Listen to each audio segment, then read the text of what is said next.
Olá, meus amigos, olá, meus irmãos. Existem palavras em nossas vidas que são capazes de nos fortalecer, palavras que são capazes de nos jogar para baixo e colocar-nos em um ânimo, em um espírito de derrota. Existem palavras em nossas vidas que nos fazem sermos vencedores. Existem palavras em nossas vidas que nos fazem sermos campeões.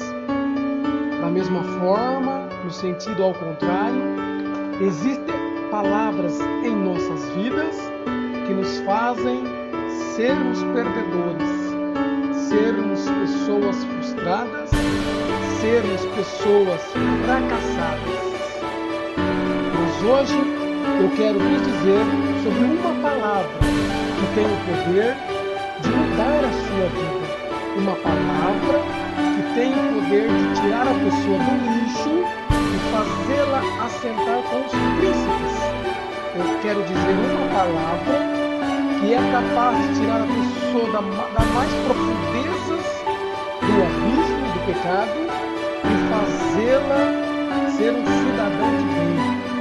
Mas antes de vos falar sobre esta palavra, antes de vos falar sobre esta meditação matinal, é muito importante que você se inscreva no meu canal, ative as notificações para que outras pessoas também possam ser tocadas por estas palavras.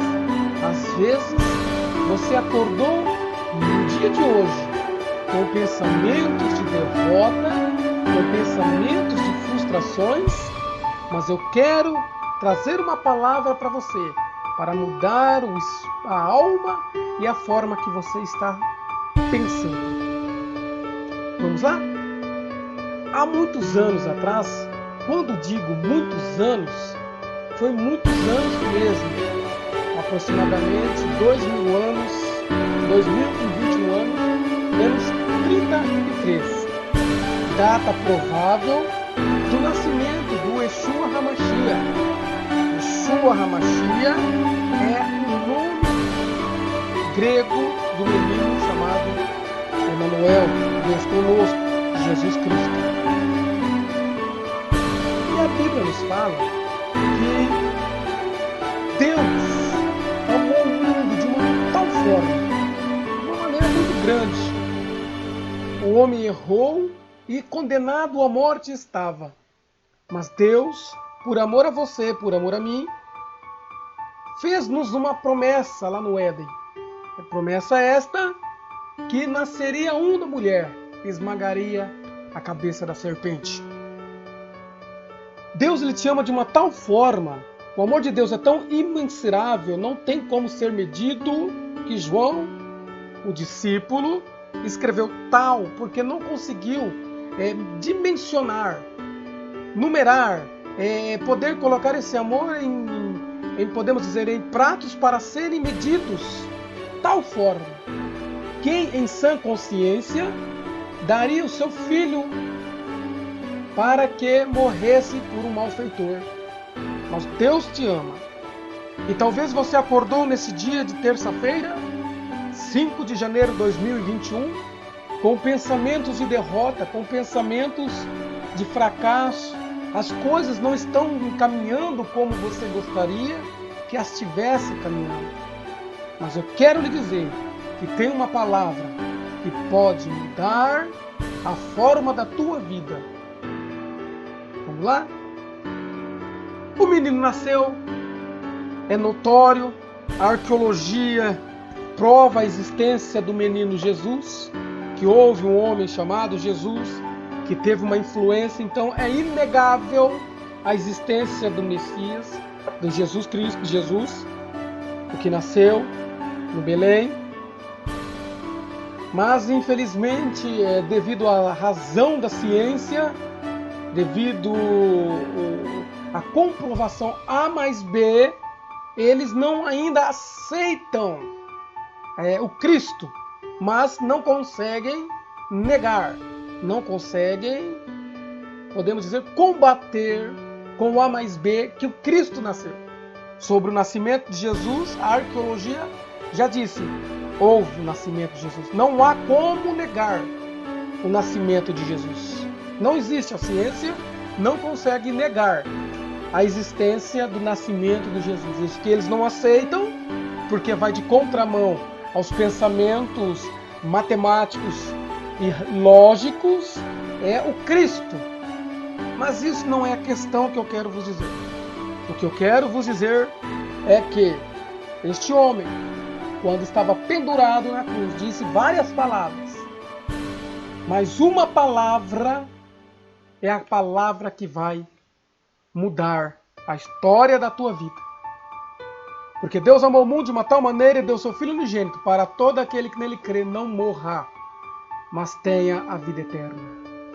Jesus, ele disse, por amor a você, por amor a mim, está consumado. Essa escrita está na língua portuguesa. Ao trazer a palavra para a nossa língua, o tradutor colocou consumado. Consumado é findado, acabado.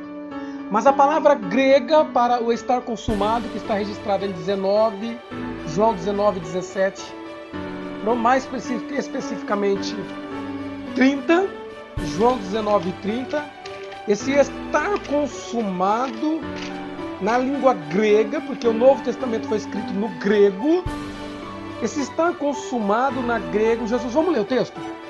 E quando Jesus tomou o vinagre, disse, está consumado. E inclinando a cabeça, entregou o Espírito. Alguns fatos eu aprendo aqui. Primeiro, a morte não conseguiu vencer Jesus. Porque Jesus não tinha pecado. E a morte só veio sobre a sua vida e sobre a minha vida devido ao nosso pecado. Jesus não tinha pecado, então a morte não poderia ter vencido. Não poderia ter vencido. Ele se entregou para a morte, pois a morte não achou pecado e não tinha como ceifar o fôlego de vida. Então ele entregou-se para a morte. A palavra está consumado no grego é tetelestai, que quer dizer... A palavra tetelestai, que quer dizer liquidado, findado, pago. Ou seja, o triunfo de Jesus não foi nos seus 33 anos e meio de idade, com os milagres, com as suas ministrações, mas o triunfo do Cristo foi na cruz do Calvário. Muitos pensam que na cruz do Calvário Cristo foi derrotado. Não, pelo contrário, o inferno foi derrotado. Tetelestai, está pago. A dívida que você tinha, que eu tinha, devido ao nosso pecado, devido ao nosso primeiro Adão, foi paga. Você não deve mais nada. Você não precisa mais ser condenado por aquilo que já está pago. Não tem como condenar você por algo que já foi pago. Não tem como Deus te condenar por algo que já foi pago. Tetelestai. A última palavra que Jesus disse. Eu paguei o pecado desta pessoa. Eu liquidei. Jesus teve a vida triunfante e foi exaltado na cruz do madeiro. Tornou-se maldito por causa de nós. Mas na cruz, ou madeiro, quando foi pendurado, ele foi triunfante. Porque na cruz, ou no madeiro, ele venceu, mesmo não tendo pecado, entregou-se para a morte. E ali, ao ser crucificado, a sua última palavra, dentre várias que ele disse, João, capítulo 19, versículo 30, ele disse, tetelestai, ou seja, está pago. Você não pode ser condenado por algo que já foi pago. Você não pode ser condenado por algo que alguém já pagou por você. Ou seja, o seu pecado, as suas culpas, as suas fraquezas e as suas fragilidades. Cristo na cruz do Calvário, ele disse, eu paguei. Eu quero dizer, para de sofrer. Para de ter uma vida de derrota. Você é o que você pensa. Você é aquilo que você quer ser. Se você colocar na sua mente que é um fracassado, fracassado serás. Se você colocar na sua mente que você é um leão, Um leão serás. Ninguém pode ou poderá impedir ou limitar você. Se você colocar na tua mente, João 19:30, eu sou vitorioso, eu sou um campeão, eu vou vencer. Onde eu colocar a planta do meu pé, aquele lugar vai ser abençoado. Por quê? Tetelestai para você. Está consumado, está liquidado, está pago. Jesus pagou. E pagou um alto preço na cruz do Calvário para que você tivesse vida e vida com abundância. Tetelestai. Então para de sofrer. Para de ter pensamentos de derrota. Para de ter pensamentos negativos. Coloque na sua cabeça pensamentos positivos. Acorda hoje de manhã e fala, Tetelestai. Já foi pago. Não devo nada para ninguém. Alguém já pagou o preço por mim. Charis, favor não merecido. Alguém pagou o preço por mim. E se alguém já sofreu as consequências do pecado por mim, eu não preciso sofrê-las. Não há possibilidade alguma de eu ser condenado por algo que alguém já pagou. Tetelestai. Está liquidado. Está consumado. Acabou. O consumar acabou, mas no grego é tetelestai. Ou seja, paguei o preço. Não devo nada para ninguém. A minha criação, que meu pai amou, que eu amei, João 3,16 diz, porque Deus amou o mundo.